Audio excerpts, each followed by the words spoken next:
ఇండ్లల్లో కుక్కలు పెంచుకునేటోళ్ళు జర చూడుర్రి ఈ ముచ్చట.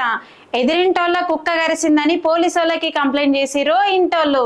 అయితే ఆ పోలీసోళ్ళు ఏలక్షన్ డ్యూటీలో పడి కేసుని పక్కకు పెట్టిర్రంట. ఇక వాళ్ళు పట్టించుకుంటలేరని వీళ్ళే పంతానికి దిగిరు ఆ కుక్క బాధితులు.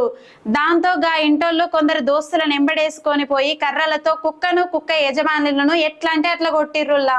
పాపం ఆ నోరు లేని మూగజీవి ఇప్పుడు చావు బతుకుల్లో ఉందట. పోలీసోళ్ళు సమయానికి అరుసుకుంటే గింత దాకా రాకపోవచ్చురా అనుకుంటున్నారట అక్కడున్న పబ్లిక్.